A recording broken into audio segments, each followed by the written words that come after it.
गांधारी के 10 हैरान कर देने वाले रहस्य। गांधारी गांधार देश के सुबुल नामक राजा की कन्या थी। गांधार की होने के कारण उसे गांधारी कहा जाता था। गांधार आज के अफगानिस्तान का एक क्षेत्र था जिसे आज कंधार कहा जाता है। गांधारी के भाई का नाम शकुनी था। गांधारी हस्तिनापुर के महाराज धृतराष्ट्र की पत्नी और दुर्योधन आदि कौरवों की माता थी। अब जानते हैं गांधारी के बारे में 10 ऐसे रहस्य जो आपको चकित कर देंगे। 1. इच्छा के विरुद्ध विवाह। कहते हैं कि गांधारी ने धृतराष्ट्र से मजबूरीवश विवाह किया था। इसका कारण भीष्म थे।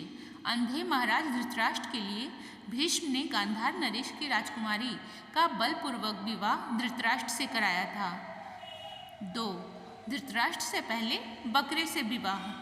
किंवदंती के अनुसार ऐसा माना जाता है कि गांधारी का विवाह धृतराष्ट्र से करने से पहले ज्योतिषियों ने सलाह दी कि गांधारी के पहले विवाह पर संकट है, अतः इसका पहला विवाह किसी और से कर दीजिए, फिर धृतराष्ट्र से करें। इसके लिए ज्योतिषियों के कहने पर गांधारी का विवाह एक बकरे से करवाया गया था। बाद में उस बकरे की बलि दे दी गई। कहा जाता है कि गांधारी को किसी प्रकार के प्रकोप से मुक्त करवाने के लिए ही ज्योतिषियों ने ये सुझाव दिया था। इस कारणवश गांधारी प्रतीक रूप में विधवा मान ली गई और बाद में उनका विवाह धृतराष्ट्र से कर दिया गया। 3. गांधारी ने भी बांधी आंखों पर पट्टी। गांधारी को पहले से ही पता था कि उनका होने वाला पति अंधा है। गांधारी ने पतिव्रत धर्म का पालन करते हुए अपनी आंखों पर जीवन भर के लिए पट्टी बांध ली। इसी कारण गांधारी का संसार की पतिव्रता और महान नारियों में विशेष स्थान है। 4. जब धृतराष्ट्र को हुई गलतफहमी। गांधारी एक विधवा थी। यह सच्चाई बहुत समय तक कौरव पक्ष को पता नहीं चली। यह बात जब महाराज धृतराष्ट्र को पता चली तो वे बहुत क्रोधित हो उठे। उन्होंने समझा कि गांधारी का पहले किसी से विवाह हुआ था और वह न मालूम किस कारण मारा गया। धृतराष्ट्र के मन में इसको लेकर दुख उत्पन्न हुआ और उन्होंने इसका दोषी गांधारी के पिता सुबाल को माना। धृतराष्ट्र ने गांधारी के पिता सुबाल को पूरे परिवार सहित कारागार में डाल दिया। उन्हें खाने के लिए केवल एक व्यक्ति का भोजन दिया जाता था। केवल एक व्यक्ति के गांधारी के भोजन से भला सबका पेट कैसे भरता? यह पूरे परिवार को भूखे मार देने की साजिश थी। राजा सुबाल ने यह निर्णय लिया कि वह यह भोजन केवल उनके सबसे छोटे पुत्र को ही दिया जाए ताकि उनके परिवार में से कोई तो जीवित बच सके, और वह था शकुनी। यह भी कहा जाता है कि विवाह के समय गांधारी के साथ उनका भाई शकुनी और आयु में बड़ी उनकी एक सखी हस्तिनापुर आई थी और दोनों ही यहीं रह गए थे। 5. गांधारी में थी दिव्य शक्ति। गांधारी भगवान शिव की परम भक्त थी। शिव की तपस्या करके गांधारी ने भगवान शिव से यह वरदान पाया था कि वह जिस किसी को भी अपने नेत्रों की पट्टी खोलकर नग्नावस्था में देखेगी उसका शरीर वज्र का हो जाएगा। युद्ध से पहले ऐसे में गांधारी ने अपनी आंखों की पट्टी खोलकर दुर्योधन के शरीर को वज्र का करना चाहा, लेकिन कृष्ण के बहकावे के कारण दुर्योधन ने अपने गुप्तांग को पत्तों से छिपा लिया था, जिसके चलते उसके गुप्तांग और जांघें वज्र के समान नहीं बन पाए। इसी कारण अपने प्रण के अनुसार ही महाभारत के अंत में भीम ने गदा से दुर्योधन की जांघ पर प्रहार किया और दुर्योधन मारा गया। 6. गांधारी के पुत्र नहीं थे धृतराष्ट्र के पुत्र। गांधारी के पुत्रों को कौरव पुत्र कहा गया, लेकिन उनमें से एक भी कौरव वंशी नहीं था। धृतराष्ट्र और गांधारी के 100 पुत्र और एक पुत्री थी जिन्हें कौरव कहा जाता था। गांधारी ने वेद व्यास से पुत्रवती होने का वरदान प्राप्त किया था। इस वरदान के चलते ही गांधारी को 100 पुत्र और एक पुत्री मिली थी। उक्त सभी संतानों की उत्पत्ति 2 वर्ष बाद कुंडों से हुई थी। गांधारी की बेटी का नाम दुशला था। गांधारी जब गर्भवती थी तब धृतराष्ट्र ने एक दासी के साथ सहवास किया था, जिसके चलते युयुत्सु नाम के एक पुत्र का जन्म हुआ। 7. कुंती से थी गांधारी की प्रतिद्वंदिता। कुंती के पुत्र पांडव थे और गांधारी के पुत्र कौरव। प्रारंभ में दोनों ही एक ही महल में रहती थी, लेकिन राजगद्दी के चक्कर में दोनों में अप्रत्यक्ष रूप से प्रतिद्वंदिता रहती थी। कुंती एक अद्भुत महिला थी।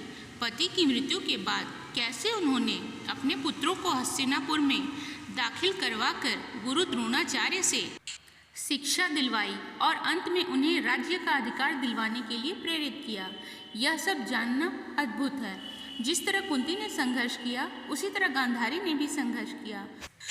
फिर भी दोनों ही महिलाएं एक दूसरे के सुख दुख में साथ देती थीं। 8. पुत्र और भाई के वश में गांधारी। शकुनी ने गांधारी व धृतराष्ट्र को अपने वश में करके धृतराष्ट्र के भाई पांडु के विरुद्ध षड्यंत्र रचने और राज सिंहासन पर धृतराष्ट्र का आधिपत्य जमाने को कहा था। शकुनी की चाल किसी भी कारण से सफल हो रही हो, उसका सम्मान और बढ़ गया। गांधारी अपने भाई की चाल को समझती थी और वह अपने पुत्र को बुराइयों से दूर रहने को कहती थी, लेकिन उसकी नहीं चलती थी। पति, भाई और पुत्र के बीच गांधारी विवश थी। 9. श्री कृष्ण को शाप। गांधारी के सभी 100 पुत्र महाभारत के युद्ध में मारे गए। अंत में दुर्योधन का जब भीम ने वध कर दिया, महाभारत युद्ध के पश्चात सांत्वना देने के उद्देश्य से भगवान श्री कृष्ण गांधारी के पास गए। गांधारी अपने 100 पुत्रों की मृत्यु के कारण शोक में अत्यंत व्याकुल थी। भगवान श्री कृष्ण को देखते ही गांधारी ने क्रोधित होकर उन्हें शाप दिया कि तुम्हारे कारण जिस प्रकार से मेरे 100 पुत्रों का नाश हुआ है, उसी प्रकार तुम्हारे वंश का भी आपस में एक दूसरे को मारने के कारण नाश हो जाएगा। भगवान श्री कृष्ण ने गांधारी से कहा, देवी, मैं आपके दुख को समझ सकता हूँ। यदि मेरे वंश के नाश से तुम्हें आत्म शांति मिलती है तो ऐसा ही होगा। भगवान श्री कृष्ण ने माता गांधारी के उस शाप को पूर्ण करने के लिए अपने कुल के यादवों की मति फेर दी। मौसूल युद्ध के कारण जब श्री कृष्ण के कुल के अधिकांश लोग मारे गए तो श्री कृष्ण ने प्रभास क्षेत्र में एक वृक्ष के नीचे विश्राम किया। वहीं पर उनको एक भील ने भूलवश तीर मार दिया, जो कि उनके पैरों में जाकर लगा। इसी को बहाना बनाकर श्री कृष्ण ने देह का त्याग किया। उसके बाद द्वारिका नगरी समुद्र में डूब जाती है। 10. गांधारी की मृत्यु। युधिष्ठिर के राज्याभिषेक के बाद धृतराष्ट्र, संजय, कुंती और गांधारी ने संन्यास ले लिया और वे अपना आगे का जीवन बिताने के लिए जंगल में एक कुटिया बनाकर रहने लगे। 3 साल बाद एक दिन धृतराष्ट्र गंगा में स्नान करने के लिए जाते हैं और उनके जाते ही जंगल में आग लग जाती है। वे सभी धृतराष्ट्र के पास आते हैं। संजय उन सभी को जंगल से चलने के लिए कहते हैं, लेकिन दुर्बलता के कारण धृतराष्ट्र वहाँ से नहीं जाते। गांधारी और कुंती भी नहीं जाती। जब संजय अकेले ही उन्हें जंगल में छोड़कर चले आते हैं, तब तीनों लोग आग में झुलसकर मर जाते हैं। संजय उन्हें छोड़कर हिमालय की ओर प्रस्थान करते हैं, जहाँ वे एक सन्यासी की तरह रहते हैं।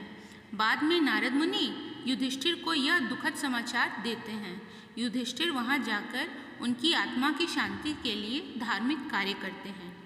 अगर आपको मेरी ये वीडियो पसंद आई है तो प्लीज़ वीडियो को लाइक करें, शेयर करें और ऐसे ही नए नए वीडियो देखने के लिए हमारे चैनल को सब्सक्राइब करना बिल्कुल ना भूलें। धन्यवाद।